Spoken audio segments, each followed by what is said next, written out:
EyePlus training സൊല്യൂഷൻ്റെ പുതിയൊരു വീഡിയോയിലേക്ക് ഏവർക്കും സ്വാഗതം.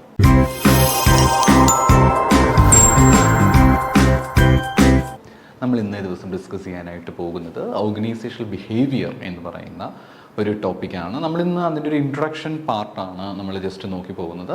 നിങ്ങൾക്ക് ഈ ഭാഗമൊക്കെ ജസ്റ്റ് വായിച്ചൊരു ഐഡിയ ലഭിക്കുവാൻ വേണ്ടിയിട്ടാണ്. കാരണം കുറേ പേർക്കും OBയെ പറ്റി ഒരു ഐഡിയ ഇല്ല. ഒരു പക്ഷേ നിങ്ങൾ ഹ്യൂമൻ റിസോഴ്സിനെ പറ്റിയിട്ട് നിങ്ങൾക്ക് അറിയാമായിരിക്കാം. അതേപോലെ തന്നെ നമുക്ക് മാർക്കറ്റിങ്ങിനെ പറ്റി അറിയാം, ഫൈനാൻസിനെ പറ്റി അറിയാം, ഓൾറെഡി HR പറ്റി ഞാൻ പറഞ്ഞു കഴിഞ്ഞു, സ്ട്രാറ്റജിക് മാനേജ്മെൻറ്റിനെ പറ്റി അറിയാം. പല ആളുകളും ഓർഗനൈസേഷണൽ ബിഹേവിയർ എന്ന് പറയുന്ന പേപ്പർ PGക്കോ ഡിഗ്രിക്കോ പഠിച്ചിട്ടില്ലാത്തവരാണ്. നിങ്ങൾ പഠിച്ചിട്ടുള്ളവരുടെ അറിവിന് വേണ്ടിയിട്ടാണ് ഞാൻ പറയുന്നത്. പൊതുവേ ഇപ്പോൾ MCOM കോമേഴ്സ് ഒക്കെ എടുക്കുവാണെങ്കിൽ ഈ OB എന്ന് പറയുന്ന പേപ്പർ അങ്ങനെ നമുക്ക് പഠിക്കാനായിട്ട് ഇല്ല. വളരെ അപൂർവമല്ല, കുറേ പേരെങ്കിലും ഇത് പഠിക്കാത്ത ആൾക്കാരുണ്ട്. OB എന്താണെന്ന് പോലും അറിയാത്ത ആളുകളുണ്ട്. ബാക്കിയുള്ള സബ്ജക്റ്റിനെ പറ്റി നമുക്കൊരു ധാരണയുണ്ട്. പലരും ഹ്യൂമൻ റിസോഴ്സ് മാനേജ്മെൻറ്റ് തന്നെയാണ് OB. വാട്ട് ഈസ് OB അത് കൃത്യമായിട്ടറിയാം. പക്ഷേ OBക്കകത്ത് എന്താണ് പഠിക്കാനായിട്ടുള്ളത്, OB എന്ന് പറഞ്ഞാൽ എന്താണ്, ഇതിനെപ്പറ്റി ഒരു ക്ലാരിറ്റി ഉണ്ടായിരിക്കത്തില്ല. ഹ്യൂമൻ റിസോഴ്സ് മാനേജ്മെൻറ്റ് തന്നെയാണ് OB എന്ന് വിശ്വസിക്കുന്ന ആളുകളും വളരെ വളരെ കൂടുതലാണ്. അപ്പോൾ അതുകൊണ്ട് നമുക്ക് അതിനെ കണക്ട് ചെയ്തുകൊണ്ടൊരു ഐഡിയ ആദ്യം ഉണ്ടാക്കിയെടുക്കണം. എന്നിട്ട് മാത്രമേ നമുക്ക് എന്ത് ചെയ്യാനായിട്ട് പറ്റുകയുള്ളൂ, നമുക്ക് കൃത്യമായിട്ടും ഒരു പഠനത്തിലേക്ക് കടക്കുവാനായിട്ട് പറ്റുകയുള്ളൂ. സോ ഫസ്റ്റ് ഓഫ് ഓൾ നമുക്കൊരു ഓവറോൾ ഐഡിയ ഉണ്ടാക്കിയെടുക്കാം. What is OB? അതിന് വേണ്ടിയിട്ടാണ് ഇന്നത്തെ സെഷൻ യൂസ് ചെയ്യുന്നത്. അപ്പം ഓൾറെഡി ഐഡിയാസ് ഉള്ളവരെ സംബന്ധിച്ചുകൊണ്ട് നിങ്ങൾക്ക് നോട്ട്സിലൂടെ ജസ്റ്റ് ഒന്ന് കടന്നു പോയാൽ മതിയായിരിക്കും. ബിക്കോസ് ഓൾറെഡി ഉണ്ട്. ഈ നോട്ടൊക്കെ ജസ്റ്റ് ഒരു ഇൻട്രൊഡക്ഷന് വേണ്ടിയിട്ടാണ്. ഞാൻ പറഞ്ഞല്ലോ, OBയെ പറ്റി അറിയാത്ത ആളുകൾക്ക് ഒരു ഇമ്പോർട്ടൻസ് കൊടുക്കാൻ വേണ്ടിയിട്ടാണ്. നിങ്ങൾക്ക് OBയെ പറ്റി നല്ല ധാരണയുണ്ട്. എന്താണ് നിങ്ങൾ ഓൾറെഡി OB പഠിച്ചിട്ടുണ്ടെങ്കിൽ തീർച്ചയായിട്ടും നിങ്ങൾക്ക് വേണമെങ്കിൽ ഇത് സ്കിപ്പ് ചെയ്യാനായിട്ട് പറ്റും. അങ്ങനെ സ്കിപ്പ് ചെയ്യാൻ ഞാൻ ആവശ്യപ്പെടത്തില്ല. കാരണം എന്തായാലും ഇതിൽ നിന്ന് കുറച്ച് ഇൻഫർമേഷനുകൾ നിങ്ങൾക്ക് പുതുതായിട്ട് കിട്ടും. പഠിച്ച കാര്യങ്ങൾ ജസ്റ്റ് ഒന്ന് ബ്രഷപ്പ് ചെയ്യാനും യൂസ് ചെയ്യാം. ആൻഡ് നെക്സ്റ്റ് വരുന്ന ക്ലാസ്സുകളിലൊക്കെ ആയിട്ട് നമ്മൾ വളരെ ഡീറ്റെയിൽഡ് ആയിട്ട് തന്നെ പോകും. So first of all organisational behaviour എന്താണെന്ന് നമ്മൾ പഠിക്കുന്നത്. ഓർഗനൈസേഷണൽ ബിഹേവിയർ ഞാനിവിടെ കുറേ നോട്ട്സ് ഇങ്ങനെ കൊടുത്തിട്ടുണ്ട് കേട്ടോ. ഇത് ജസ്റ്റ് നിങ്ങളുടെ വായിക്കാൻ വേണ്ടിയിട്ടാണ്. ഇതേപോലെ നോട്ട് എഴുതിയെടുത്ത് കാണാൻ പഠിക്കാൻ ഞാൻ ഒരിക്കലും ആവശ്യപ്പെടത്തില്ല. ജസ്റ്റ് വായിക്കുക. ഇപ്പോൾ ഓൾറെഡി നിങ്ങൾക്ക് OBയെ പറ്റി ധാരണ ഉണ്ടെങ്കിൽ വേഗത്തിൽ വായിച്ചു വിടുക. നിങ്ങൾ OBയെ പറ്റി കേട്ടിട്ടില്ലാത്ത ആൾക്കാരാണെങ്കിൽ കുറച്ച് ഡെപ്തായിട്ട് തന്നെ വായിച്ച് പോകുന്നത് വളരെയധികം ബെറ്റർ ആയിരിക്കും. അപ്പോൾ OBയെ പറ്റിയിട്ടാണ് നമുക്കിന്ന് കൃത്യമായിട്ടും പഠിക്കേണ്ടതായിട്ടുള്ളത്. ഫസ്റ്റ് ഓഫ് ഓൾ ഞാൻ OBയെ പറ്റിയിട്ട് ജസ്റ്റ് ഒന്ന് പറയാം. ഓക്കെ, എനിക്കറിയാം ഓൾറെഡി പഠിച്ചിട്ടുള്ള ആളുകളെ സംബന്ധിച്ച് ഈ ക്ലാസ് ഇത്രയും ബേസ് മുതൽ തുടങ്ങുന്ന എന്ന ഡൗട്ട് ഉണ്ടായിരിക്കും. പക്ഷേ നമ്മളെപ്പോഴും പഠിച്ചിട്ടില്ലാത്തവരെ തീർച്ചയായിട്ടും പരിഗണിക്കേണ്ടതായിട്ടുണ്ട്. അപ്പോൾ അതുകൊണ്ട് ഞാൻ ഓർഗനൈസേഷണൽ ബിഹേവിയറിനെ പറ്റിയിട്ട് ജസ്റ്റ് ഒന്ന് ഒരു ഇൻട്രൊഡക്ഷൻ പോലെയാണ് ഇന്ന് കൊടുക്കാനായിട്ട് ഉദ്ദേശിക്കുന്നത്. അപ്പം ഓർഗനൈസേഷണൽ ബിഹേവിയർ പഠിക്കുന്നതിന് മുന്നോടിയായിട്ട് നമ്മൾ ഓർഗനൈസേഷൻ എന്താണെന്ന് കൃത്യമായിട്ടും പഠിച്ചിരിക്കണം. What is organisation?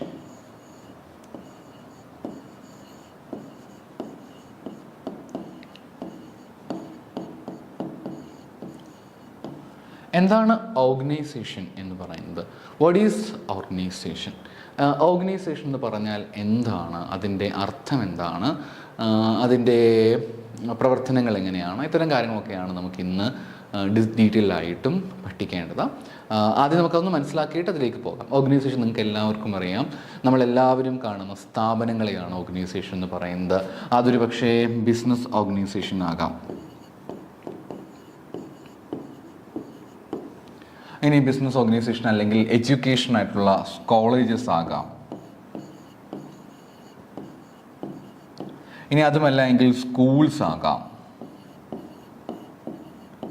Okay, or hospitals ആകാം.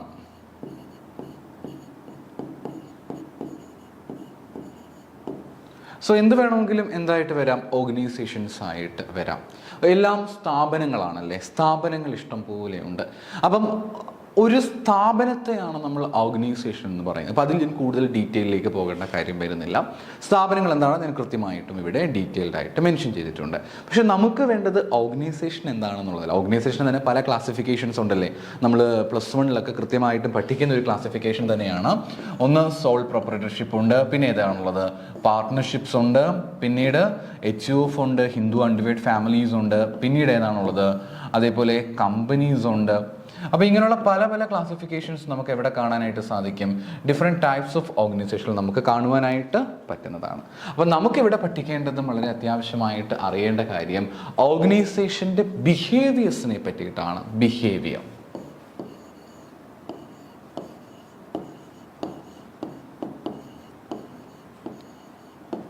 ബിഹേവിയേഴ്സിനെ പറ്റിയിട്ടാണ്. ബിഹേവിയർ എന്ന് പറഞ്ഞു കഴിഞ്ഞാൽ പെരുമാറ്റം എന്ന അർത്ഥമാക്കുന്നത്. കേട്ടല്ലോ, പെരുമാറ്റം എന്നുള്ളതാണ് ബിഹേവിയർ എന്ന വാക്ക് കൊണ്ട് അർത്ഥമാക്കുന്നത്. നമുക്ക് ഓരോ സ്ഥലത്തും ഓരോ രീതിയിലാണ് നമ്മൾ പെരുമാറേണ്ടത്. നമ്മളൊരിക്കലും നമ്മുടെ വീട്ടിൽ പെരുമാറുന്നത് പോലെ എവിടെ പെരുമാറാൻ പാടില്ല.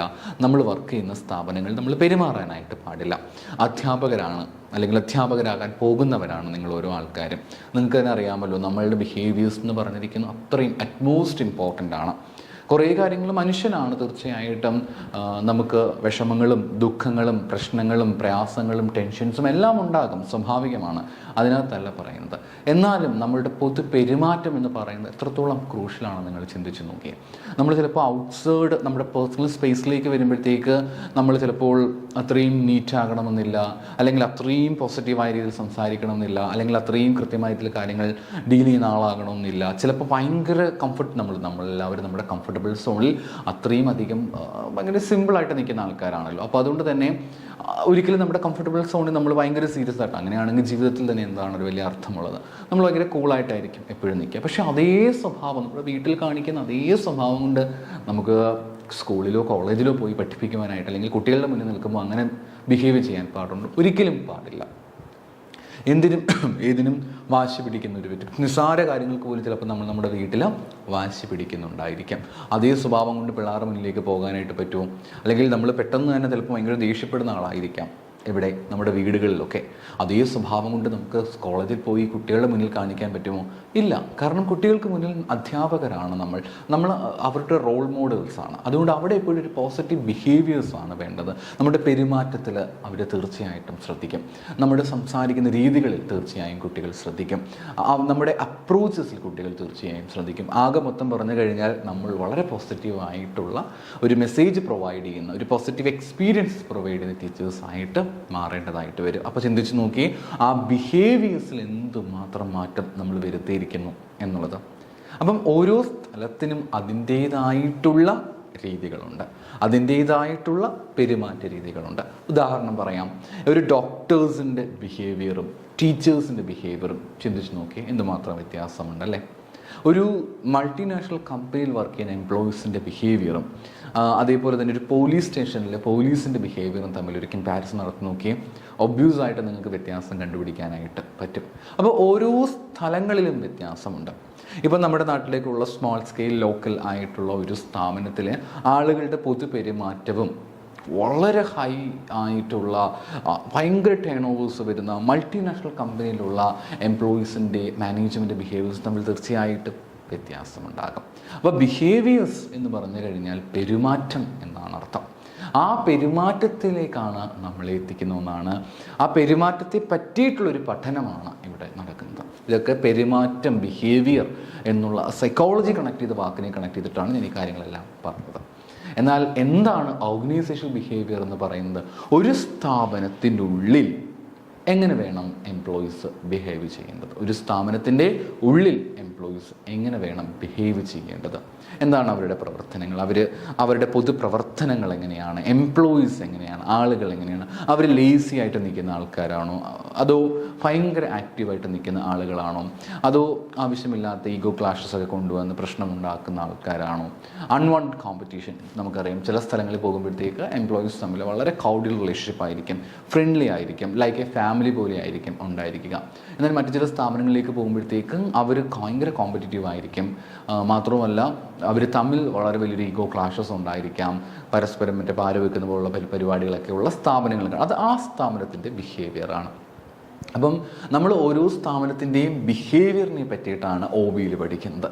അപ്പം ഓരോ സ്ഥാപനങ്ങളുടെ ബിഹേവിയേഴ്സ് എടുത്ത് പഠിക്കുവാനായിട്ട് സാധിക്കുമോ? ഇല്ല. നമുക്ക് പൊതുവായിട്ടുള്ള ഒരു ബിഹേവിയറിനെ പറ്റിയിട്ട് പഠിക്കാനായിട്ട് പറ്റും. നിങ്ങളൊരു HR സ്പെഷ്യലിസ്റ്റായിട്ട് പോവുകയാണ് എങ്കിൽ, നിങ്ങളൊരു HR മാനേജറായിട്ട് പോവുകയാണ് എങ്കിൽ ആ ഒരു സ്ഥാപനത്തെ നിങ്ങൾ മാനേജ് ചെയ്തേ പറ്റൂ. പൊതു പെരുമാറ്റം മനസ്സിലാക്കിയാൽ മാത്രമേ സ്ഥാപനത്തെ മാനേജ് ചെയ്ത് പോകാൻ പറ്റൂ. ഇതേ കാര്യം നിങ്ങളുടെ ക്ലാസ് മുറിയുമായിട്ട് ബന്ധപ്പെട്ടുകൊണ്ട് ഒന്ന് ചിന്തിച്ച് നോക്കിയേ. ക്ലാസ് മുറിയുമായിട്ട് ബന്ധപ്പെട്ട് നമുക്ക് ചിന്തിക്കുമ്പോൾ കുറച്ചും കൂടെ കണക്ട് ചെയ്ത് കാണുവാനായിട്ട് പറ്റും. എല്ലാ ക്ലാസ്സും ഒരുപോലെയല്ല, നിങ്ങൾ ആദ്യം അത് മനസ്സിലാക്കേണ്ടതായിട്ട് ഉണ്ട്. ഞാനിത് വളരെ ഡീറ്റെയിൽഡ് ആയിട്ട് ഇൻട്രൊഡക്ഷൻ നൽകുന്നത് ഒരു പക്ഷേ ഓൾറെഡി OBയെ പറ്റി അറിയുന്നവർക്ക് കുറച്ച് ബോറിംഗ് ആയിട്ട് ഫീൽ ആകും. പക്ഷെ ഞാൻ പറഞ്ഞല്ലോ, ഇത് OB ആദ്യമായിട്ട് കേൾക്കുന്നവരുണ്ട്, OB ആദ്യമായിട്ട് പഠിക്കാൻ പോകുന്നവരുണ്ട്. അപ്പോൾ അവരെ സംബന്ധിച്ച് അവർക്കൊരു നല്ല ബേസ് ഉണ്ടെങ്കിൽ മാത്രമേ ഇനി വരുന്ന ക്ലാസ്സുകൾ നന്നായിട്ട് അവർക്ക് മനസ്സിലാവുകയുള്ളൂ. അതുകൊണ്ടാണ് കേട്ടോ ഞാൻ ഒരല്പം ഡീറ്റെയിൽഡ് ആയിട്ട് തന്നെ OBയിൽ പോകുന്നത്. ബട്ട് നിങ്ങൾ ഓൾറെഡി കേട്ടവർക്കാണെങ്കിൽ ജസ്റ്റ് ഈ കാര്യം ജസ്റ്റ് ഒന്ന് കേട്ട് പോകാവുന്ന കാര്യങ്ങൾ മാത്രമേ ഉള്ളൂ. ഓക്കെ, ഞാൻ ക്ലാസ് മുറിയെ പറ്റിയിട്ടാണ് പറഞ്ഞുകൊണ്ടിരുന്നത്. ഒരു ക്ലാസ് മുറിയിലേക്ക് നമ്മൾ കയറി ചെല്ലുമ്പോഴത്തേക്ക് എല്ലാ ക്ലാസ് മുറിയും ഒരേപോലെയാണ് നിങ്ങൾ ചിന്തിക്കരുത്. ഇപ്പം നമുക്ക് ഹയർ സെക്കൻഡറി ടീച്ചേഴ്സായിട്ട് ജോലിക്ക് പോകാൻ നിൽക്കുന്നവരാണ് നിങ്ങൾ ഓരോ ആളുകളും. അപ്പം അല്ലെങ്കിൽ ഇനി മറ്റു പല ജോലിക്ക് ടീച്ചിങ് പ്രൊഫഷനിലേക്ക് വരാൻ നിൽക്കുന്നവരാണ് നിങ്ങൾ ഓരോ ആൾക്കാർ. അപ്പം നിങ്ങൾ മനസ്സിലാക്കേണ്ട ഒരു വലിയ പ്രധാനപ്പെട്ട ഒരു തത്വമുണ്ട്.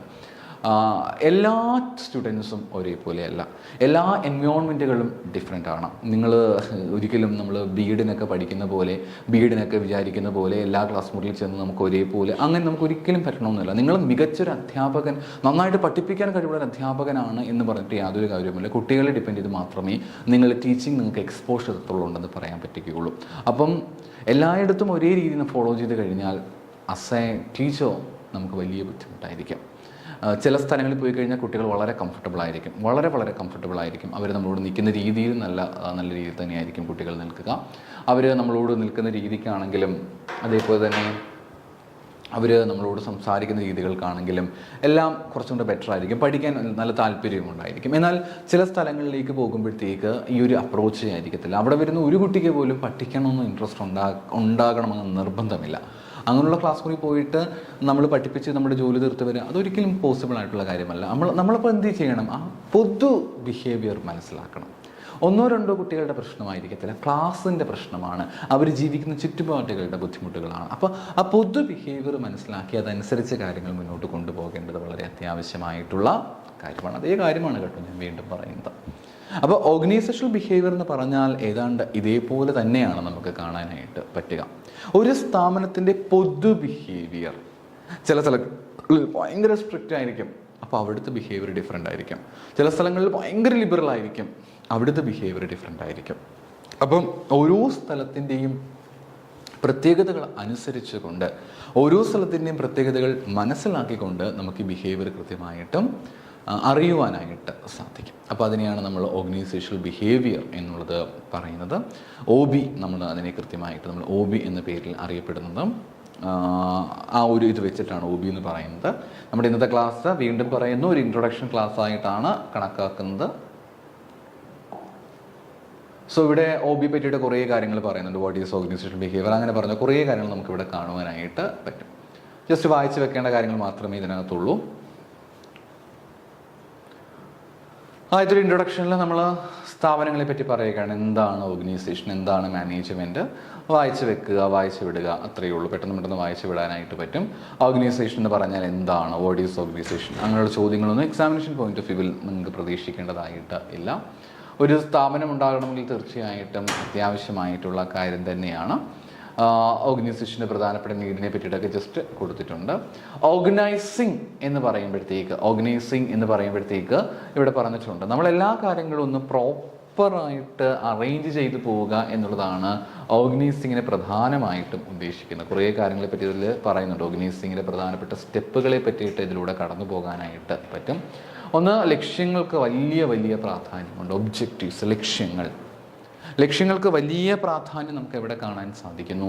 ഈ പറഞ്ഞിരിക്കുന്ന ഓർഗനൈസേഷണൽ ബിഹേവിയറിൽ അല്ലെങ്കിൽ ഓർഗനൈസിങ്ങിൽ കാണാൻ പറ്റും. ജസ്റ്റ് മനസ്സിലാക്കി വെക്കേണ്ട കാര്യങ്ങളേ ഉള്ളൂ. എല്ലാത്തിനും ഒരു അടുക്കും ചിട്ടയും ഉണ്ടാകണം. നമ്മൾ എടുക്കുന്ന സാധനങ്ങൾക്കാണെങ്കിലും നമ്മളുടെ ജോലി ചെയ്യുന്ന സ്ഥലങ്ങൾക്കാണ് എല്ലാത്തിനും ഒരു അടുക്കും ചിട്ടയും ഉണ്ടായിരിക്കണം. നിങ്ങൾ മൾട്ടിനാഷണൽ കമ്പനീസിൽ അവിടെ പോയാൽ നിങ്ങൾക്ക് കാണാനായിട്ട് പറ്റും. അവിടെ പല സ്ഥാപനങ്ങളിലും ഇങ്ങനെ നമ്മളുടെ ഒരു സാധാരണ പോലെ ഒരു 9 to 5 ജോബ് ആ ഒരു രീതിയല്ല പല സ്ഥാപനങ്ങളിലും ഫോളോ ചെയ്യുന്നത്. മിക്ക സ്ഥാപനങ്ങളിൽ 9 to 5 ജോബിന് പകരമായിട്ട് കുറച്ചും കൂടെ അവർക്ക് കുറച്ചുകൂടെ ഫ്രീഡം ഉണ്ട്, ഓട്ടോണമി ഉണ്ട്. അതായത് അങ്ങനെ ചിലപ്പോൾ നിങ്ങൾക്ക് ലീവ് എടുക്കാം, മീൻസ് നേരത്തെ പോകണമെങ്കിൽ നേരത്തെ പോകാം, വരാം, അതൊക്കെ ചെയ്യാം. പക്ഷേ എല്ലാ ജോലിക്കും ഒരു സെറ്റ് വെച്ചിരിക്കുന്ന ടാർഗറ്റ് ടൈമുണ്ട്. ആ ടാർഗറ്റ് സമയത്തിനുള്ളിൽ നിങ്ങൾ എന്ത് ചെയ്യേണ്ടതായിട്ട് വരും? നിങ്ങളുടെ ജോലി നിങ്ങൾ പൂർത്തിയാക്കേണ്ടതായിട്ട് വരും. ഒരു ടാർഗറ്റ് സെറ്റ് ചെയ്തിരിക്കുന്ന സമയമുണ്ടായിരിക്കും. ആ സമയത്തിൽ നിങ്ങൾ എന്ത് ചെയ്യേണ്ടതായിട്ട് വരുന്നു? നിങ്ങളുടെ ജോലി നിങ്ങൾ പൂർത്തിയാക്കേണ്ടതായിട്ട് വരും. ആ ഒരു ടാർഗറ്റ് ആണ് ഇവിടെ നമുക്ക് പ്രധാനമായിട്ടും കാണുവാൻ സാധിക്കുന്നത്. ഒരു ടാർഗറ്റ് ചെയ്തിരിക്കുന്ന ഒരു സമയം, അതെന്ന് പറയുന്ന ആ സ്ഥാപനത്തിൻ്റെ പ്രത്യേകതയാണ്. ചില സ്ഥലങ്ങളിൽ അങ്ങനെയല്ല, 9 to 5 ആയിരിക്കും. ഒരു എയിമിനും ഒബ്ജക്റ്റീവ്സിനും വലിയ പ്രാധാന്യം കൊടുക്കത്തില്ല. ഇവിടെ എയിമിനും ഒബ്ജക്റ്റീവ്സ് നല്ല പ്രാധാന്യം കൊടുത്ത് എല്ലാത്തിനും ഒരു അടുക്കും ചിട്ടയും ഉണ്ടാവുക. അതനുസരിച്ച് കൊണ്ടുള്ള ആക്ടിവിറ്റീസ് ഏതൊക്കെയാണ് നമുക്ക് ചെയ്യാൻ പറ്റുക എന്ന് മനസ്സിലാക്കി ആക്ടിവിറ്റീസ് എല്ലാം കൃത്യമായിട്ട് അസൈൻ ചെയ്ത് കൊടുക്കുക എന്നുള്ളതാണ് മറ്റൊരു പ്രധാനപ്പെട്ട പ്രവർത്തനമായിട്ട് പറയുന്നത്. പിന്നെ ഡ്യൂട്ടീസ് ഉണ്ട്. ഡ്യൂട്ടീസ് കൃത്യമായിട്ടും അസൈൻ ചെയ്യുക, കൊടുക്കുക. ലൈക്ക് ജോലികളെല്ലാം പ്രോപ്പറായിട്ട് അസൈൻ ചെയ്ത് കൊടുക്കേണ്ടതായിട്ട് വരുന്നു. ഇവ തമ്മിലൊരു റിലേഷൻഷിപ്പ് തീർച്ചയായിട്ടും ഉണ്ടാകണം എന്ന് പറയുന്നുണ്ട്. റിലേഷൻഷിപ്പ് എന്ന് പറയുമ്പോഴത്തേക്ക് മറ്റേ സാമൂഹികപരമായിട്ടുള്ള ബന്ധങ്ങൾ അതല്ല ഇവിടെ പ്രധാനമായിട്ടും ഉദ്ദേശിക്കുന്നത്. അതിന് അപ്പുറത്തേക്ക് മാറിക്കൊണ്ട്, ഒരു ബന്ധങ്ങൾ എന്നതിനേക്കാളും അപ്പുറത്തേക്ക് മാറിക്കൊണ്ട് ഫോർമൽ റിലേഷൻഷിപ്പ്, ഇൻഫോർമൽ റിലേഷൻഷിപ്സ്, അത് മാത്രവും അതിനേക്കാൾ ഉപരിയായിട്ട് ഓരോ ഡിപ്പാർട്ട്മെൻറ്റ് തമ്മിൽ എങ്ങനെയാണ് ബന്ധപ്പെട്ടിരിക്കുന്നത്, ഈ ഡിപ്പാർട്ട്മെൻറ്റ് തമ്മിൽ ഒരു കോപ്പറേഷൻ ഉണ്ടോ, ഒരു കോർഡിനേഷൻ ഉണ്ടോ, ഇതെല്ലാം ഓർഗനൈസിങ്ങിൻ്റെ ഭാഗമായിട്ട് വരുന്ന കാര്യങ്ങളാണ്. പിന്നെ ഇൻ്റഗ്രേഷനാണ് മറ്റൊരു പോയിന്റ് എന്ന് പറയുന്നത്. എല്ലാ കാര്യങ്ങളും തമ്മിലൊരു ഇൻ്റഗ്രേറ്റഡ് ആയിട്ടുള്ള വർക്ക്സ് വളരെ വളരെ ഇമ്പോർട്ടൻ്റ് ആയിട്ടുള്ള കാര്യമാണ്. എല്ലാ കാര്യങ്ങളും തമ്മിലൊരു ഇൻ്റഗ്രേഷൻ നമുക്ക് തീർച്ചയായിട്ടും ആവശ്യമാണ്. ഒരു ഇൻ്റഗ്രേറ്റഡ് വർക്ക് നമുക്ക് തീർച്ചയായിട്ടും വളരെ അത്യാവശ്യമായിട്ടുള്ള കാര്യമാണ്. സോ ആ ഒരു കാര്യം നമുക്കിവിടെ കാണുവാനായിട്ട് പറ്റും. ഇനി ഓർഗനൈസേഷൻ ബിഹേവിയർ എന്താണ് ഞാൻ കൃത്യമായിട്ട് പറഞ്ഞു കഴിഞ്ഞു. ഒരു സ്ഥാപനത്തിനുള്ളിലുള്ള ബിഹേവിയേഴ്സിനെ പറ്റി പഠിക്കുകയാണ്. ഒരു സ്ഥാപനത്തിൻ്റെ ഉള്ളിലുള്ള ബിഹേവിയേഴ്സിനെ പറ്റി കൃത്യമായിട്ട് പഠിക്കുക. നമ്മൾ പറയുന്ന പേരാണ് ഓർഗനൈസേഷണൽ ബിഹേവിയേഴ്സ് എന്ന് പറയുക. കുറേ എക്സ്പ്ലനേഷൻ കൊടുത്തിട്ടുണ്ട്. നിങ്ങൾക്ക് ഓൾറെഡി അറിയാമെങ്കിൽ നിങ്ങൾക്കിത് സ്കിപ്പ് ചെയ്യാനായിട്ട് പറ്റും. ഇല്ല എങ്കിൽ ജസ്റ്റ് വായിച്ച് നോക്കുന്നവർക്ക് വായിച്ച് നോക്കാനായിട്ട് പറ്റുന്ന കാര്യങ്ങളാണ്. ഇനി എന്തുകൊണ്ടാണ് എന്ന് പറഞ്ഞാൽ ഇവിടെ കുറച്ച് എക്സാമ്പിൾസിലൂടെയാണ് കാര്യങ്ങൾ പറയുന്നത്. ഇതെല്ലാം ജസ്റ്റ് വായിച്ചു വെക്കേണ്ട കാര്യങ്ങൾ. ഈ ഭാഗത്തു നിന്നും അങ്ങനെ ക്വസ്റ്റ്യൻ ബേസിസിൽ വരാനായിട്ടുള്ള സാധ്യത ഇല്ല. എക്സാമിനേഷൻ പോയിന്റ് ഓഫ് വ്യൂവിൽ വലിയ പ്രാധാന്യമുള്ളതായിട്ട് പറയാൻ സാധിക്കാത്ത ടോപ്പിക്സുകളാണിത്. ഇനി അടുത്തൊരു ടോപ്പിക്കിലേക്ക് വരാം. Intuition and systematic study. The use of casual common sense approaches for obtaining knowledge about human behavior is inadequate. Underlying a systematic approach is the belief that a behavior is not random. It is caused and directed towards the same summit which individual believes rightly or wrongly in his or her best interest. Certainly there are differences. Okay, ഇവിടെ പറഞ്ഞു വരുന്ന കാര്യം ഇത്രയേ ഉള്ളൂ. നമ്മുടെ intuition എന്ന് പറഞ്ഞിരിക്കുന്നതിന് systematic സ്റ്റഡിയും തമ്മിലൊരു വ്യത്യാസം തീർച്ചയായിട്ടും നമുക്ക് കാണുവാനായിട്ട് പറ്റും. ഒരു ഇൻറ്റ്യൂഷനും അതേപോലെ തന്നെ നമ്മുടെ പ്രവർത്തനങ്ങളും തമ്മിൽ ഒരു ഇൻറ്റ്യൂഷൻ്റെ അടിസ്ഥാനത്തിൽ ഡിസിഷൻ എടുക്കാനേ പാടില്ല. നമുക്ക് ഇന്നൊരു കാര്യങ്ങൾ താല്പര്യമുണ്ട്, ആ കാര്യങ്ങൾ താല്പര്യമുണ്ട്, ഈ കാര്യങ്ങൾ താല്പര്യമുണ്ട്, അതിൻ്റെ അടിസ്ഥാനത്തിലല്ല നമ്മൾ ഡിസിഷൻ എടുക്കേണ്ടത്. പകരം സിസ്റ്റമാറ്റിക് ആയിട്ടുള്ളൊരു സ്റ്റഡി, സിസ്റ്റമാറ്റിക് ആയിട്ടുള്ളൊരു പഠനം നമുക്ക് വളരെ വളരെ വളരെ അത്യാവശ്യമായിട്ടുള്ള കാര്യമാണ്. അങ്ങനെ ഒരു സിസ്റ്റമാറ്റിക് ആയിട്ടുള്ള പഠനം ഉണ്ടെങ്കിൽ മാത്രമേ നമുക്ക് മുന്നോട്ട് പോകാനായിട്ട് പറ്റുകയുള്ളൂ. ഒരു സിസ്റ്റമാറ്റിക് ആയിട്ടുള്ളൊരു പഠനം എസ്പെഷ്യലി ബിഹേവിയേഴ്സിനെ സംബന്ധിച്ചുകൊണ്ട് നമ്മൾ കൃത്യമായിട്ടും അറിയണം. പിന്നെ ഒരു കാര്യമുള്ളത്, ഇതിൽ പറയുന്ന എല്ലാം തിയററ്റിക്കൽ ബേസിസ് ആയിട്ടുള്ള കാര്യങ്ങളായിരിക്കും. ഇതേപോലെ തന്നെ എല്ലാ സ്ഥാപനങ്ങളും ഉണ്ടാകണമെന്ന് ചിന്തിക്കുന്നത് തീർത്തും തെറ്റായിട്ടുള്ള കാര്യമാണ്. ഓരോ സ്ഥാപനത്തെ ഡിപ്പെൻഡ് ചെയ്തുകൊണ്ട് ഇതിൽ വ്യത്യാസം സംഭവിച്ചുകൊണ്ടേയിരിക്കും. ബട്ട് എനിവേയ്സ് ഇവിടെ നമുക്ക് കാണാനായിട്ട് പറ്റുന്നത് ലിറ്ററലി നമ്മൾ നോക്കുന്നത് എങ്ങനെയാണ് ഓരോ സ്ഥാപനങ്ങളിൽ ആ ബിഹേവിയേഴ്സ് ഉണ്ടാകുന്നത്, അല്ലെങ്കിൽ അതിനെ പറ്റിയിട്ടൊക്കെ ഒരു ജനറൽ ഐഡിയ ആണ് കിട്ടുന്നത്. ഇത് തീർത്തും ഒരു ഇൻട്രൊഡക്ഷൻ ക്ലാസ് മാത്രമാണ്. ഓർഗനൈസേഷണൽ ബിഹേവിയർ എന്താണെന്നാണ് നോക്കുന്നത്. OB is a field of study that investigates the impact that individuals, groups, structures have on behavior within an organization for the purpose of applying such knowledge towards improving an organization's effectiveness. It is a distinctive areas of expertise with a common body of knowledge. It studies three determinants: individual, group and structure. Yes. നമുക്ക് പുതിയൊരു വാക്ക് കിട്ടിയിരിക്കുകയാണ്. Organisational ബിഹേവിയറിൻ്റെ ഭാഗമായിക്കൊണ്ട് നമ്മൾ 3 കാര്യങ്ങൾക്ക് വലിയ പ്രാധാന്യം കൊടുക്കുന്നു. 3 കാര്യങ്ങളെ പറ്റി കൃത്യമായിട്ട് പഠിക്കുകയും ചെയ്യുന്നുണ്ട്. എന്തൊക്കെയാണ് 3 കാര്യങ്ങൾ? ഒന്ന്, ഇൻഡിവിജ്വൽസ്, ഒരു വ്യക്തികളെ പറ്റി നമ്മൾ ഓർഗനൈസേഷണൽ ബിഹേവിയറിൽ പഠിക്കും. നമ്മൾ പഠിക്കാൻ പോകുന്ന കാര്യങ്ങളെ പറ്റിയാണ് ഇപ്പോൾ പറയുന്നത്. നമ്മൾ ഓരോരോ ഇൻഡിവിജ്വൽസിനെ പറ്റിയിട്ട് ഓരോ വ്യക്തികളെ പറ്റി നമ്മൾ കൃത്യമായിട്ടും പഠിക്കും.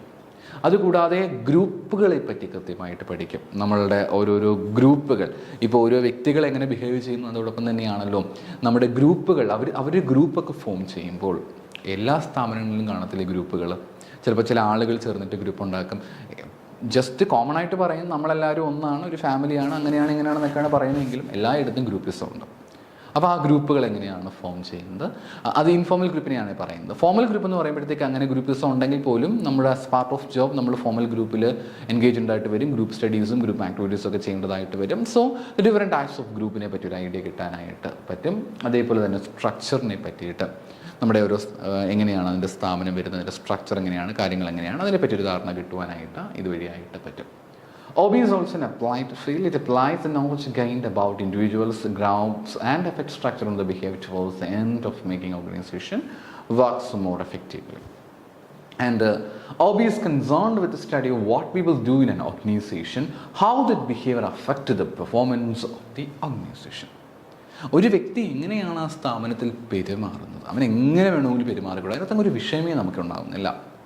പക്ഷേ അവൻ പെരുമാറുമ്പോൾ ആ പെരുമാറുന്നത് മൂലം എന്ത് എഫക്റ്റാണ് ഉണ്ടാകുന്നത്? ഇപ്പോൾ അയാൾ വളരെ നെഗറ്റീവായിട്ടുള്ളൊരു വ്യക്തിയാണെന്ന് കരുതി നോക്കി. നെഗറ്റീവായിട്ടുള്ളൊരു വ്യക്തി അവിടെ വന്ന് ഭയങ്കര നെഗറ്റിവിറ്റി നമുക്ക് തന്നുകൊണ്ടേ ഇരിക്കുകയാണ്. സ്വാഭാവികമായിട്ടും ഇങ്ങനൊരു ആളെ ആ സ്ഥാപനത്തിൽ നിർത്തിക്കൊണ്ട് പോയി കഴിഞ്ഞാൽ എല്ലാവരെയും അത് ദോഷകരമായിട്ട് ബാധിക്കും. അതുകൊണ്ട് അത് നമുക്കൊരിക്കലും അക്സെപ്റ്റ് ചെയ്യാനായിട്ട് പറ്റുകയില്ല, അംഗീകരിക്കുവാനായിട്ട് നമുക്ക് സാധിക്കുകയില്ല. അതുകൊണ്ട് തന്നെ നമുക്ക് OB തീർച്ചയായിട്ടും നമ്മുടെ ഓർഗനൈസേഷൻ്റെ പെർഫോമൻസിനെ ആ ഒരു ബിഹേവിയർ എങ്ങനെ ബാധിക്കുന്നു എന്നുള്ള കാര്യം പോലും നമുക്കിതിൽ കണക്കാക്കാനായിട്ട് പറ്റും. OB includes A core topics. ഇനി OBയിൽ നമ്മൾ പഠിക്കേണ്ട കാര്യങ്ങൾ എന്തൊക്കെയാണെന്ന് കേട്ടോ പറയുന്നത്. ഒന്ന് മോട്ടിവേഷൻ എന്നുള്ള കാര്യം OBയിൽ ഉണ്ടാകും. നമ്മൾ പഠിച്ചിട്ടുള്ള മോട്ടിവേഷൻ തിയറി, ഇൻഡിവിജ്വൽ മോട്ടിവേഷൻ അത് എന്നൊക്കെ പറഞ്ഞിട്ടുള്ള കാര്യങ്ങൾ അത് കൃത്യമായിട്ടും ഇതിനകത്ത് വരുന്ന കാര്യം തന്നെയാണ്. ലീഡർഷിപ്പ്, പവേഴ്സ്, ഓക്കെ, ചില ആൾക്കാർക്ക് കുറച്ച് പവേഴ്സ് ഉണ്ടായിരിക്കും, ഡിഫറെൻറ്റ് ടൈപ്സ് ഓഫ് പവേഴ്സ്. അതൊക്കെ എക്സാമിനേഷന് ചോദിച്ച് കണ്ടിട്ടുണ്ട്, അതൊക്കെ നമ്മൾ ഇതിനകത്ത് പഠിക്കും. ഇൻ്റർപേഴ്സണൽ കമ്മ്യൂണിക്കേഷൻ, ആളുകൾ തമ്മിലുള്ള സംസാരം എന്തൊക്കെയാണ്, അതേപോലെ സ്ട്രക്ചർ പ്രോസസ്സ്, അങ്ങനെയുള്ള കുറേ കാര്യങ്ങൾ പഠിക്കും. പെർസെപ്ഷനെ പറ്റി പഠിക്കും. കോൺഫ്ലിക്റ്റുകൾ, വഴക്കുകൾ എല്ലാ സ്ഥാപനങ്ങളിലുള്ളതാണല്ലേ, അങ്ങോട്ടും ഇങ്ങോട്ടും ഈഗോ ക്ലാഷസിൻ്റെ പേരിലൊക്കെ വഴക്കുകളൊക്കെ ഉണ്ടാകും. അതെല്ലാം നമ്മൾ OBക്കകത്താണ് പഠിക്കുന്നത്. അത് OBയിൽ നമ്മൾ കൃത്യമായിട്ടും ഡീൽ ചെയ്യുന്ന കാര്യമാണ്. OB എന്ന് പറയുമ്പോഴത്തേക്ക് കുറേ കാര്യങ്ങളിൽ നിന്നും എടുത്തിട്ടുണ്ട്. ജസ്റ്റ് ഒരു ബിഹേവിയർ പല ഡിസിപ്ലിൻ എടുത്തതേ ഉള്ളൂ. You can skip it. Historical evolution of organisational behaviour just ഒന്ന് മനസ്സിലാക്കി വെക്കാം ആളുകളെ പറ്റിയിട്ടൊക്കെ. ഞാൻ പറഞ്ഞല്ലോ ഇത് വളരെ ബേസ് ആയിട്ടുള്ള, നമ്മൾ 1, 2, 3 ക്ലാസ്സസിലേക്ക് വരുമ്പോഴത്തേക്ക് അവയെല്ലാം വളരെ ബേസ് ആയിട്ടുള്ള കാര്യങ്ങളാണ് എക്സ്പ്ലെയിൻ ചെയ്തു പോകുന്നത്. ഇത് ഓൾറെഡി നന്നായിട്ട് അറിയുന്നവരെ സംബന്ധിച്ചുകൊണ്ട് നിങ്ങൾക്ക് വേണമെങ്കിൽ ഒരു 1 to 2, 3 ക്ലാസ്സസോളം നമ്മൾ ഇൻട്രൊഡക്ഷനാണ് കൊടുക്കുക. കാരണം OB അറിയുന്നവരെ സംബന്ധിച്ച് നിങ്ങൾക്ക് വലിയ ബുദ്ധിമുട്ടുണ്ടാകത്തില്ല. അറിയാത്ത ആളുകളെ സംബന്ധിച്ച് ഭയങ്കര ബുദ്ധിമുട്ടായിരിക്കും. OB എന്താണെന്ന് പോലും അറിയാത്ത ആളുകൾക്ക് നമ്മൾ OBയിലെ പല കോൺസെപ്റ്റുകൾ എടുത്ത് പറയുമ്പോഴത്തേക്ക് അതെന്താണെന്ന് അറിയാൻ ഇച്ചിരി ബുദ്ധിമുട്ടായിരിക്കും. അതെന്താണെന്ന് മനസ്സിലാക്കുന്നതിൽ ഒരുപാട് സമയം വരും. പക്ഷേ അത്രയും സമയം നമുക്കില്ലാത്തതുകൊണ്ട് തന്നെ 2, 3 ക്ലാസ്സിലായിട്ട് OBയെ പറ്റി ഒരു ഓവർ ഐഡിയ തരാം. ദെൻ ആഫ്റ്റർ നമുക്ക് OBയെ പറ്റി ഡീറ്റെയിൽഡ് ആയിട്ട് അതിലോരോ കോൺസെപ്റ്റുകളും പഠിച്ചു പോകാം. ഇനി ഹിസ്റ്റോറിക്കൽ എവല്യൂഷനെ പറ്റിയിട്ടാണ് പറഞ്ഞിരിക്കുന്നത്. കുറേ കാര്യങ്ങളെ പറ്റി നമുക്കത് വഴി കിട്ടുമെന്നൊക്കെ പറയുന്നത്. എന്നാലും 3 ആൾക്കാരെ പറ്റി കൃത്യമായിട്ട് പറയുന്നുണ്ട്. ഈ ഓർഗനൈസേഷണൽ ബിഹേവിയർ വലിയ കോൺട്രിബ്യൂഷൻ നൽകിയിട്ടുള്ള 3 ആളുകളെ പറ്റി നമ്മൾ കൃത്യമായിട്ട് മനസ്സിലാക്കണം. ഒന്ന് ആദം സ്മിത്ത്, വളരെ പരിചയമുള്ള പേരാണ്. ചാൾസ് ബാബേജ് ഉണ്ട്, അതേപോലെ തന്നെ റോബർട്ട് ഓവൻ ഉണ്ട്. 3 ആളുകളാണ് കേട്ടോ. ഇതുവരെ വളരെ ഫേമസ് ആയിട്ടുള്ള ആളുകൾ തന്നെയാണ്, നമുക്ക് വളരെ സുപരിചിതമായിട്ടുള്ള ആളുകൾ തന്നെയാണ് ഈ 3 ആൾക്കാർ. ആദം സ്മിത്തും ചാൾസ് ബാബേജും റോബർട്ട് ഓവനുമാണ് 3 പ്രധാനപ്പെട്ട ആളുകൾ. ആദം സ്മിത്ത് എന്ന് പറയുമ്പോഴത്തേക്ക് ദ വെൽത്ത് ഓഫ് നേഷൻ എഴുതിയിട്ടുണ്ടായിരുന്ന വ്യക്തിയാണ് 1776. അദ്ദേഹം കൃത്യമായിട്ട് പറയുന്നുണ്ട്, വർക്ക് ആപ്ലിക്കേഷൻ ഇൻഡസ്ട്രിയെ പറ്റി കൃത്യമായിട്ട് പറയുന്നുണ്ട്. ഇവിടെ പറഞ്ഞിരിക്കുന്ന കാര്യം ഓരോ ആളുകളെ പറ്റിയിട്ടാണ് കൃത്യമായിട്ടും ഇവിടെ കൊടുത്തിട്ടുള്ളത്. ജസ്റ്റ് സിംപ്ലി ഹിസ്റ്റോറിക്കലായിട്ട് പറഞ്ഞു പോകുന്നത് മാത്രമേ ഉള്ളൂ. നമ്മൾ ഡിവിഷനും വർക്കൊക്കെ കൊണ്ടുവരികയാണെങ്കിൽ പ്രൊഡക്ടിവിറ്റി കുറച്ച് കൂട്ടാനായിട്ട് സാധിക്കുമെന്ന് അദ്ദേഹം പറഞ്ഞ് വെക്കുന്നുണ്ട്. ആ ബുക്കുകളൊക്കെ ഒന്ന് ഓർത്ത് വെച്ചാൽ മാത്രം മതിയായിരിക്കും. ചാൾസ് ബാബേജിൻ്റെ ബുക്കിനെ പറ്റി കൂടി ഇവിടെ കൃത്യമായിട്ടും പറയുന്നുണ്ട്. On the economy of machinery and manufacture. ഇതൊക്കെ എനിക്കൊന്ന് നെറ്റിൻ്റെ പരീക്ഷയ്ക്കാണോ അതോ സെറ്റിൻ്റെ പരീക്ഷയ്ക്കാണോ എന്ന് എനിക്കറിയത്തില്ല, പക്ഷേ ഏതോ പരീക്ഷയ്ക്ക് ചോദിച്ചിട്ടുണ്ടായിരുന്നു. On the economy of machinery and manufacture എന്ന് പറഞ്ഞിരിക്കുന്ന കാര്യം എക്സാമിനേഷൻ പോയിന്റ് ഓഫ് വ്യൂവിൽ പേര് ജസ്റ്റ് ആ പേര് ഓർത്ത് വെക്കുക എന്നുള്ളത് മാത്രമേ ഉള്ളൂ. 1832 ഇത് പറഞ്ഞിട്ടുണ്ടായിരുന്നത്. അപ്പോൾ അതിലും ഈ ഒരു ഡിവിഷൻ ഓഫ് ലേബറിനെ പറ്റിയിട്ടും ഓർഗനൈസേഷൻ ബിഹേവിയറിനെ പറ്റിയിട്ടൊക്കെ ഉണ്ട്. ആ പേര് മാത്രം ഒന്ന് കൃത്യമായിട്ടും ഓർത്ത് വെക്കുക. പിന്നീട് റോബർട്ട് ഓവനിലേക്ക് വരുമ്പോഴത്തേക്ക് അറിയാം, നമ്മുടെ കോപ്പറേറ്റീവ് മൂവ്മെൻറ്റ് ഇതൊക്കെ ആരംഭിച്ച വ്യക്തിയാണ് കേട്ടോ റോബർട്ട് ഓവൻ എന്ന് പറഞ്ഞിരിക്കുന്നത്. അദ്ദേഹം കൂടുതലായിട്ടും ലേബറിൻ്റെ ഇമ്പ്രൂവ്മെൻറ്റ്സിന് മറ്റുമൊക്കെ ആയിട്ട് കൊടുക്കുന്നുണ്ട്. പിന്നെ അദ്ദേഹം ഏറ്റവും കൂടുതൽ നന്നായിട്ട് ശ്രമിച്ചിട്ടുണ്ടായിരുന്ന ഒരു കാര്യമെന്ന് പറഞ്ഞിരിക്കുന്നത് ചൈൽഡ് ലേബർ ഒഴിവാക്കുക. അതിനു വേണ്ടിയിട്ട് അദ്ദേഹം കുറേ കാര്യങ്ങളൊക്കെ ചെയ്തിട്ടുണ്ടായിരുന്നു. പബ്ലിക് എഡ്യൂക്കേഷൻ ഇമ്പ്രൂവ് ചെയ്യാൻ വേണ്ടിയിട്ട് അങ്ങനെ കുറേ കാര്യങ്ങൾക്ക് ഇദ്ദേഹം വലിയ ഇമ്പോർട്ടൻസ് കൊടുത്തിട്ടുണ്ടായിരുന്ന വ്യക്തിയാണ്. പിന്നെ അതിനുശേഷം നമ്മൾ ക്ലാസിക്കൽ എറയിലേക്ക് വരുമ്പോഴത്തേക്ക് നമുക്കറിയാം, നമ്മുടെ മാനേജ്മെൻറ്റുമായിട്ടൊക്കെ ബന്ധപ്പെട്ട് വരുന്ന കാര്യമാണ് ക്ലാസിക്കൽ എറ എന്ന് പറയുന്നത്. അതിലൊരുപാട് മേജർ കോൺട്രിബ്യൂട്ടേഴ്സ് അവിടെ കുറേ കാര്യങ്ങൾ അവർ കോൺട്രിബ്യൂട്ട് ചെയ്തു. ജസ്റ്റ് പേര് മാത്രം ഓർത്ത് വെച്ചാൽ മതിയായിരിക്കും. Frederick Taylor, Henry Fayol, Max Weber, അതേപോലെ തന്നെ മേരി പാർക്കർ ഫോളറ്റ് പോലെയുള്ള ആളുകൾ, ചെസ്റ്റർ ബെർണാഡ് പോലെയുള്ള മാനേജ്മെൻറ്റ് തിങ്കേഴ്സ് ഈ ഓർഗനൈസേഷണൽ ബിഹേവിയറിന് ഒരുപാട് കോൺട്രിബ്യൂഷൻ നൽകിയിട്ടുണ്ടെന്നാണ് പറയുന്നത്. പിന്നെ സയൻറ്റിഫിക് മാനേജ്മെൻറ്റിനെ പറ്റി പറയുമ്പോഴത്തേക്ക് നമുക്കറിയുന്ന പോയിന്റാണ് ഫെഡറിക് ടൈലർ അല്ലെങ്കിൽ FW ടൈലറാണ് ഇത് കൊണ്ടുവന്നിട്ടുണ്ടായിരുന്നത്. എങ്ങനെയാണ് ഒരാൾക്ക് നമുക്ക് നമ്മുടെ ജോബ് ഇമ്പ്രൂവ് ചെയ്യാനായിട്ട് പറ്റുക, അതാണ് പ്രധാനമായിട്ടും ഇവിടെ നോക്കുന്നത്. ഒരു വ്യക്തിയുടെ ജോബ് നമുക്ക് എങ്ങനെ ഇമ്പ്രൂവ് ചെയ്യുവാനായിട്ട് പറ്റും, അതായത് എങ്ങനെ സയൻറ്റിഫിക് ആയിട്ട് ഇമ്പ്രൂവ് ചെയ്യാനായിട്ട് പറ്റും. വെറുതെ കുറേ ഐഡിയാസ് വെച്ചിട്ടല്ല, കുറേ ഇൻറ്റ്യൂഷൻസ് വെച്ചിട്ടല്ല, പകരം സയൻറ്റിഫിക് ആയിട്ട് നമുക്ക് ഏതൊക്കെ സയൻറ്റിഫിക് ടെക്നിക്സിലൂടെ അല്ലെങ്കിൽ നമുക്ക് ഏതൊക്കെ സയൻറ്റിഫിക് മെത്തേഡിലൂടെ നമുക്ക് ഈ പറഞ്ഞിരിക്കുന്ന ബിഹേവിയേഴ്സ് ഇമ്പ്രൂവ് ചെയ്ത് കൊണ്ടുവരാൻ പറ്റും, അല്ലെങ്കിൽ ആളുകളുടെ പ്രൊഡക്ടിവിറ്റി എങ്ങനെ ഇമ്പ്രൂവ് ചെയ്യാൻ പറ്റും എന്നുള്ളതാണ് അദ്ദേഹം കൂടുതലായിട്ട് ഫോക്കസ് ചെയ്തത്. അതിൻ്റെ ഭാഗമായിക്കൊണ്ട് തന്നെ അദ്ദേഹം കുറേ ടെക്നിക്കുകളും മെത്തേഡ്സും മറ്റുമൊക്കെ തീർച്ചയായിട്ടും കൊണ്ടുവന്നിട്ടുണ്ടായിരുന്നു. അപ്പം സയൻറ്റിഫിക് മാനേജ്മെൻറ്റുമായിട്ട് ബന്ധപ്പെട്ട് വരുന്ന ആളാരാണ് എന്നുള്ളത് ഓൾറെഡി മാനേജ്മെൻറ്റിൽ പഠിച്ച തന്നെയാണ്. എന്നാലും ജസ്റ്റ് സൂചിപ്പിച്ച് വെച്ചേക്കുക, സയൻറ്റിഫിക് മാനേജ്മെൻറ്റുമായിട്ട് ബന്ധപ്പെട്ട് വരുന്ന വ്യക്തിയാണ് FW ടൈലർ എന്ന് പറയുന്നത്. FW ടൈലറാണ് സയൻറ്റിഫിക് മാനേജ്മെൻറ്റുമായിട്ട് ബന്ധപ്പെട്ട ഐഡിയാസും ആ ഒരു വലിയ കാര്യങ്ങളൊക്കെ കൊണ്ടുവന്ന വ്യക്തിയാണ് FW ടൈലർ എന്ന് പറയുന്നത്. അദ്ദേഹത്തിൻ്റെ ഒരു വലിയ കോൺട്രിബ്യൂഷൻ അതിനകത്ത് ഉണ്ടായിരുന്നു എന്ന് കൃത്യമായിട്ട് നമുക്ക് ഓർക്കാം. പിന്നെ അഡ്മിനിസ്ട്രേറ്റീവ് തിയറിയാണ് അടുത്ത ഒന്നായിട്ട് പറയുന്നത്. അഡ്മിനിസ്ട്രേറ്റീവ് തിയറി ആരാണ് കൊണ്ടുവന്നത് എന്നുള്ളതാണ് നിങ്ങൾ ഓർത്ത് വെക്കേണ്ടതായിട്ടുള്ള കാര്യം. ഹെൻറി ഫയോളാണ് ഈ പറഞ്ഞിരിക്കുന്ന അഡ്മിനിസ്ട്രേറ്റീവ് തിയറി എന്ന് പറഞ്ഞിരിക്കുന്ന കോൺസെപ്റ്റ് കൊണ്ടുവന്നിട്ടുണ്ടായിരുന്നത്. ഇതിൽ പരീക്ഷയ്ക്ക് എപ്പോഴും ചോദിക്കുന്ന ഒരു പോയിന്റാണ് പ്രധാനമായിട്ടും എന്തൊക്കെയാണ് management functions as per Henry Fayol കൊണ്ടുവന്നതനുസരിച്ച് ഏതൊക്കെയാണ് പ്രധാനപ്പെട്ട മാനേജ്മെൻറ്റ് ഫങ്ഷൻസ് എന്നുള്ള ക്വസ്റ്റ്യൻ പരീക്ഷകൾക്ക് ചോദിച്ച് കാണുന്നുണ്ട്. പ്ലാനിംഗ് ഉണ്ട്, ഓർഗനൈസിംഗ് ഉണ്ട്, കമാൻഡിംഗ് ഉണ്ട്, കോർഡിനേറ്റിംഗ് ഉണ്ട്, അതേപോലെ കൺട്രോളിംഗ്. ഈ 5 കാര്യങ്ങളാണ് പ്രധാനമായിട്ടുള്ളത്. ഏതൊക്കെയാണ്? Planning, organising, commanding, coordinating and controlling. 5 ഫംഗ്ഷൻസാണ്. ആ 5 ഫംഗ്ഷൻ കൃത്യമായിട്ടും പഠിക്കണം. അതുകൂടാതെ ഹെൻറി ഫയോൾ കോൺട്രിബ്യൂട്ട് ചെയ്തിട്ടുണ്ടായിരുന്ന പ്രധാനപ്പെട്ട മാനേജ്മെൻറ്റ് പ്രിൻസിപ്പിൾസ് ഏതാണെന്ന് കൂടി കൃത്യമായിട്ടും ഓർക്കണം. കുറേ പ്രിൻസിപ്പിൾസ്, ഒരു 14 പ്രിൻസിപ്പിൾസാണ് അദ്ദേഹം കോൺട്രിബ്യൂട്ട് ചെയ്തിരിക്കുന്നത്. ഡെപ്തായിട്ട് പോയി പഠിക്കാൻ ആവശ്യപ്പെടുന്നില്ല, ജസ്റ്റ് എന്താണെന്ന് മനസ്സിലാക്കി വെച്ചാൽ മാത്രം മതി. Division of labour, authority, discipline, unity of command, unity of direction, remuneration, subordination of individual interest, centralization, scalar chain, order, equity. ഇതിൽ സ്കാലാർ ചെയിൻ എന്ന് പറഞ്ഞിരിക്കുന്ന കാര്യം മാത്രമാണ് നമുക്ക് ഇമ്പോർട്ടൻ്റ് ആയിട്ട്. ഇതൊക്കെ മാനേജ്മെൻറ്റ് അണ്ടറിൽ വരുന്നത് കൊണ്ടാണ് കേട്ടോ ഞാൻ ഇതിലേക്ക് അധികം പോകാത്തത്. Order, equity, stability, initiative and esprit de corps. അപ്പം ഇതിൽ ഈ പറഞ്ഞിരിക്കുന്ന കാര്യങ്ങളെല്ലാം കൃത്യമായിട്ട് തന്നെ പഠിച്ചു വെക്കേണ്ടത് അത്യാവശ്യമായിട്ടുള്ള കാര്യമാണ്. എന്തൊക്കെയാണ് 14 പ്രിൻസിപ്പിൾ ഏതൊക്കെയാണെന്ന് ജസ്റ്റ് ഒന്ന് വേഗത്തിൽ നമുക്ക് പറഞ്ഞു പോകാം. ഡിവിഷൻ ഓഫ് ലേബർ ഉണ്ട്, അതേപോലെ തന്നെ അതോറിറ്റി ആൻഡ് റെസ്പോൺസിബിലിറ്റി ഉണ്ട്, ഡിസിപ്ലിൻ എന്നുള്ള കാര്യമുണ്ട്, unity of command, unity of direction, then after remuneration, subordination of individual interest, centralization, scalar chain, order, equity, then stability, initiative, esprit de crops പോലെയുള്ള ഇത്തരം കാര്യങ്ങളാണ് നമുക്കിതിനകത്ത് പറയാനായിട്ട് ഉള്ളത്. അപ്പം ഈ പറഞ്ഞ ഇത്രയും ഭാഗത്തുനിന്ന് ഞാൻ പറഞ്ഞല്ലോ OB എന്താണ് എന്നുള്ളൊരു ഐഡിയ കിട്ടുക എന്നുള്ളതാണ് പ്രധാനമായിട്ടും ലക്ഷ്യമായിട്ട് വെച്ചിരിക്കുന്നത്. OB എന്ന് പറയുമ്പോഴത്തേക്ക് ഒരു സ്ഥാപനത്തിനുള്ളിലെ ബിഹേവിയർ എങ്ങനെയാണ്, സ്ട്രിക്റ്റ് ആയിട്ടാണോ, ഫ്രീ ആയിട്ടാണോ, ഡെമോക്രാറ്റിക് ആയിട്ടാണോ, ഓട്ടോക്രാറ്റിക് ആയിട്ടാണോ, എങ്ങനെയാണ് അവരെല്ലാവരും പൊതുവായിട്ട് പെരുമാറുന്നത്, അതാണ് OBയിൽ നമുക്ക് കാണുവാനായിട്ട് പറ്റുന്ന കാര്യം. HR-ഉമായിട്ട് ഒരുപാട് കണക്ട് ചെയ്ത് വരുന്നൊരു ടോപ്പിക്കാണിത്. കൃത്യമായിട്ടിത് പഠിക്കേണ്ടതായിട്ട് ഉണ്ട്. എല്ലാം ഒന്ന് ഓടിച്ച് നന്നായിട്ട് മനസ്സിലാക്കുക. മറ്റൊരു വീഡിയോയുമായി നമുക്ക് വീണ്ടും കാണാം. Thank you.